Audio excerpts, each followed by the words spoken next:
नमस्कार मंडळी.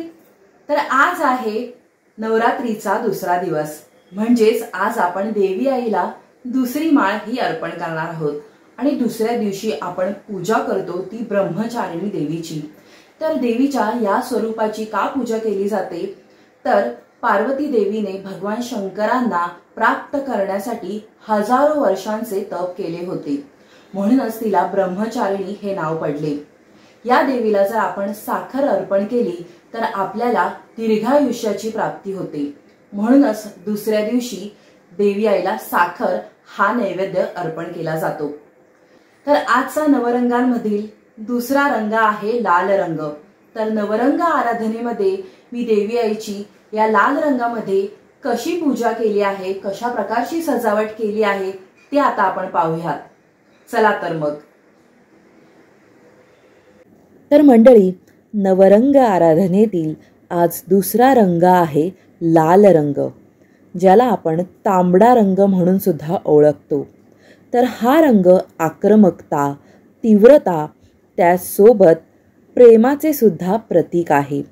कारण की लाल रंग हा गुलाबाचा रंग सुद्धा म्हणून आपण त्याला ओळखतो. हा अत्यंत शुभ, मांगल्याचा आणि सौभाग्याचा रंग म्हणून सुद्धा आपण याला महत्त्व देतो. देवीच्या अनेक पूजांमध्ये सुद्धा आपण लाल रंगाचाच वापर करतो.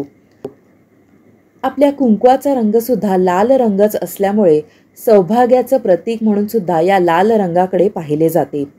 याशिवाय हा जीवन देणारा रंग आहे, कारण आपल्या धमन्यांमध्ये जे रक्त वाहतं त्याचा रंग सुद्धा लाल रंगच आहे. शारदीय नवरात्री अश्विन महिन्याच्या पहिल्या दिवसापासून सुरू होते आणि दशमीला संपते. दुर्गा मातेचे वाहन हे सिंह आहे. मात्र नवरात्रीमध्ये ही देवी वेगवेगळ्या वाहनांवरून येते आणि जाते. देवी वेगवेगळ्या वाहनांवरून येण्याचा आणि जाण्याचा प्रभाव हा वेगवेगळा असतो. ती कोणत्या वाहनावरून येते यावरून त्याचा सर्वांवर कसा प्रभाव पडणार आहे हे आपल्यासाठी शुभ ठरणार की अशुभ ठरणार हे पाहिले जाते. मात्र यंदा देवी ही हत्तीवरूनच येत आहे, हा अतिशय चांगला संकेत मानला जातोय. तर आज देवी आई ही ऐरावतावर म्हणजेच हत्तीवर आरूढ झालेली आहे. राजवैभव प्रतीत करणारी ही गजलक्ष्मी किंवा गजांतलक्ष्मीचे प्रतिकात्मक स्वरूप मी इथे आज दाखवण्याचा प्रयत्न केलेला आहे.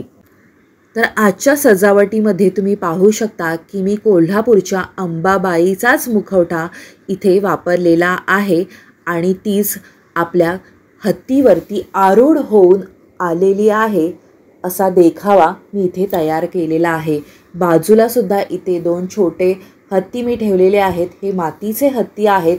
एका दिवाळीमध्ये मी मातीच्या पणत्यांची खरेदी करायला जेव्हा गेले होते तेव्हाच मी तिथून हे छोटे दोन मातीचे हत्ती सुद्धा खरेदी केले होते. तर त्यांचाच वापर मी आज इथे सुशोभीकरणासाठी सुद्धा केलेला आहे. भागवत महापुराणानुसार जेव्हा ही देवी हत्तीवरून येते तेव्हा ते अत्यंत शुभ मानले जाते. त्यामुळे शेतीत उत्पन्न वाढते, देशामध्ये धनसमृद्धी वाढते असे संयोग मानले जातात. याचं मुख्य कारण असं की हत्ती हे ऐश्वर्य, सुबत्ता, वैभव, सुख, समृद्धी, संपत्ती याचे प्रतीक मानले जातात. गजारूढ देवीचे आगमन होते तेव्हा चांगला पाऊस पडतो असे सुद्धा संकेत असतात. ह्या गजेंद्र लक्ष्मीचे मंदिरे आपल्याला कोल्हापूरमध्ये वेगवेगळ्या ठिकाणी आढळतात.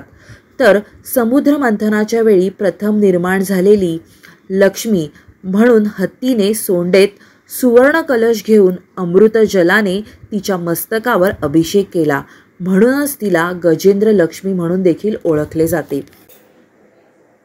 तर मंडळी, आजचा हा भाग तुम्हाला कसा वाटला हे कमेंट्समध्ये मला नक्की कळवा. आवडला असेल तर लाईक करा, शेअर करा. पुढल्या भागात नवरंग सिरीजमध्ये भेटूया. तोपर्यंत लो बसावा. जय जगदंब.